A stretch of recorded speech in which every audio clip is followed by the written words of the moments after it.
Pada kesempatan video kali ini, kami akan membahas bagaimana merancang pembangkit listrik tenaga surya untuk penerangan dan juga sebagai listrik rumah tangga.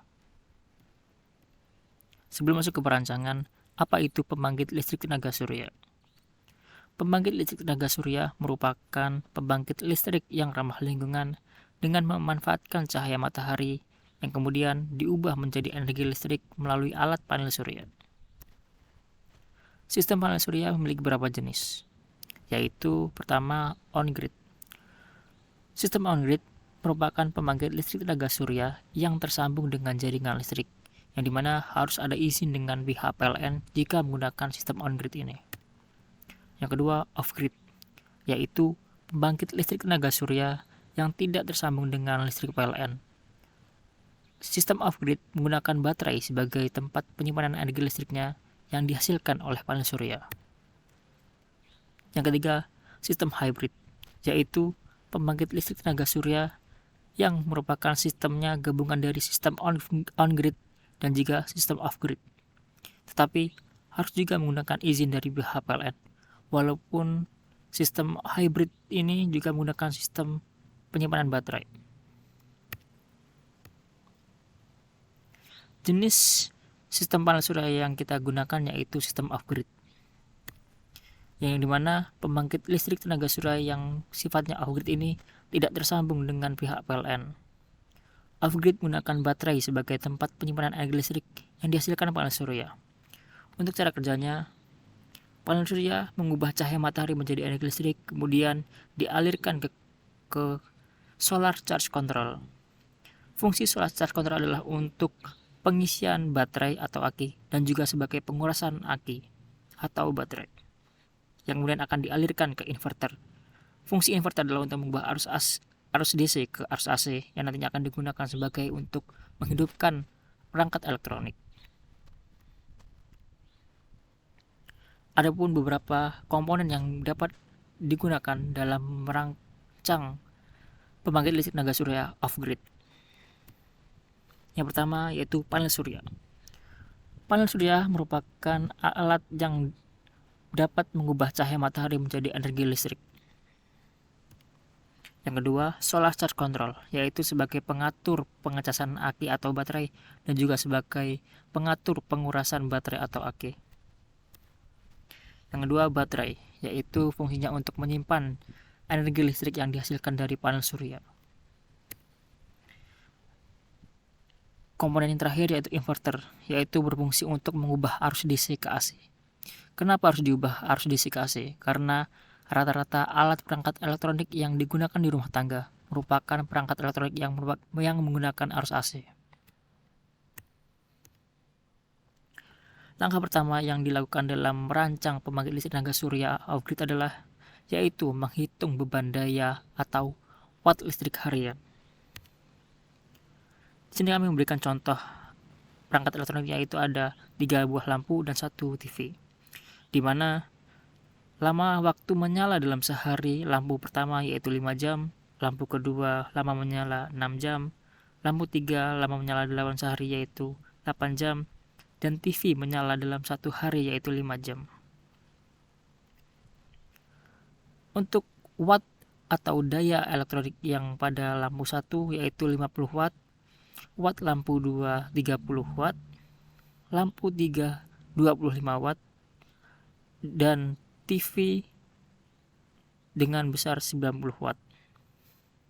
Jadi total daya listrik atau watt yang digunakan dalam dihidupkannya semua perangkat elektronik dibutuhkan energi yaitu 195 watt. Untuk total daya listrik yaitu dengan mengalihkan watt perangkat elektronik dengan lama waktu menyalanya. Bisa dilihat bahwa sehari dalam pemakaian energi listrik yaitu 1080 watt.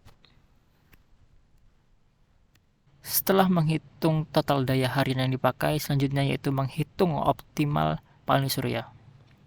Matahari rata-rata memiliki waktu optimal dalam penyinarannya yaitu pada pukul 10 sampai pukul 2 siang. berarti ada waktu 4 jam yang optimal dalam penyinarannya. Maka total daya harian dibagi dengan waktu lamanya optimal mendapatkan 270 watt. Yang artinya di sini kita membutuhkan panel surya dengan watt 270. Selanjutnya, menghitung jumlah panel surya yang dibutuhkan.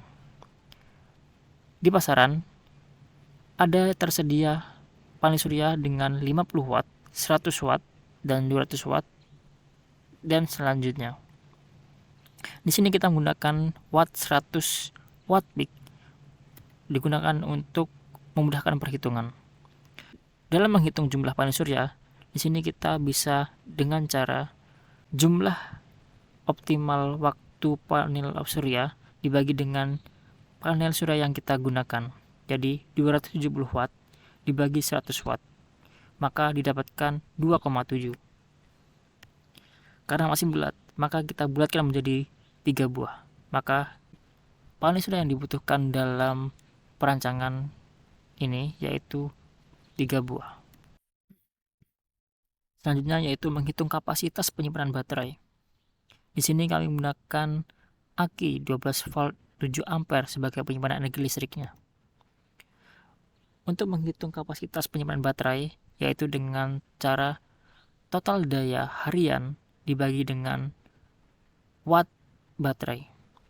Maka di sini bisa kita lihat bahwa total daya hariannya tadi yaitu 1080 watt dibagi dengan 12 volt kali 7 ampere. Kenapa 12 volt kali 7 ampere? Karena untuk mencari watt, untuk mengubah watt dari aki ini yaitu dengan cara mengalihkan tegangan dengan arus. Jadi kita di sini untuk mencari wattnya yaitu 12 kali 7 ampere. Maka didapatkan 12,8 aki yang dibutuhkan penyimpanannya. Karena masih koma, maka kita akan bulatkan menjadi 13 buah aki yang dibutuhkan dalam penyimpanan kapasitas baterainya. Karena aki ini tidak bisa dikuras penyimpanannya sebesar 50%, maka kita kalikan 2. Jadi total aki yang dibutuhkan dalam pembuatan ini yaitu 26 aki. Selanjutnya menentukan inverter. Di pasaran tersedia inverter dengan watt 500 watt, 1000 watt, 2000 watt, 3000 watt, dan seterusnya. Untuk menggunakan inverter ini harus melebihi total watt atau daya listrik yang harian yang dipakai.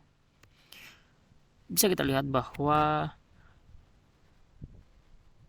daya listrik yang menyala bersamaan yaitu 190 watt.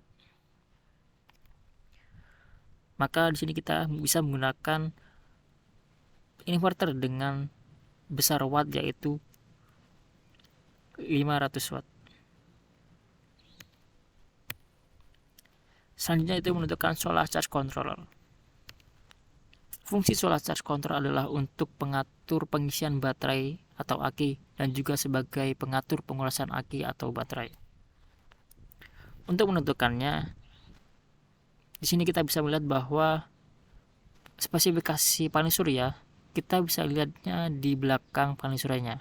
Di sini kita yang diperhatikan adalah dalam menentukan solar charge adalah kita melihat short circuit current atau arus yang ada pada panel surya. Kita kalikan dengan jumlah panel surya yang kita tentukan tadi. Jadi 3 panel surya dikali arusnya dari panel surya yaitu 5,9 ampere, maka didapatkan 17,85 ampere. Karena di pasaran tidak ada solar charge control yang 17,85 ampere, maka kita gunakan yaitu solar charge control yang 20 ampere. Maka kesimpulan dari hasil perhitungan tadi, spesifikasi komponen yang diperlukan adalah: pertama, kita membutuhkan panel surya 3 buah dengan watt 100 watt.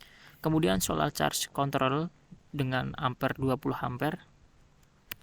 Kemudian baterai 12 volt 7 ampere hour dengan banyaknya 26 buah. Kemudian ada inverter dengan watt 500 watt. Selanjutnya yaitu merangkai PLTS. Nah, bagaimana caranya? Yaitu di sini kita merangkai solar panelnya yaitu dengan cara merangkai paralel. Kenapa paralel? Karena di sini kita akan mencari atau memperbesar arusnya. Kemudian di sini juga kita merangkai baterai atau aki dengan cara paralel karena kita ingin menambahkan kapasitas atau ampere yang diinginkan. Untuk pemasangan, di sini terlihat bahwa ada panel surya, gambar panel surya, dan juga ada baterai, dan juga di sini ada gambar lampu. Maka yang pertama-tama dilakukan adalah yaitu memasang baterai dengan memasang kabel positif dengan positif, negatif dengan negatif. Kemudian kita pasang bagian panel suryanya yaitu positif dengan positif. Kemudian kita pasang kembali juga inverternya. Untuk inverter biasanya di sini terdapat lambang positif dan jadi ada negatif. Maka dipasangkanlah positif dengan positif, negatif dengan negatif,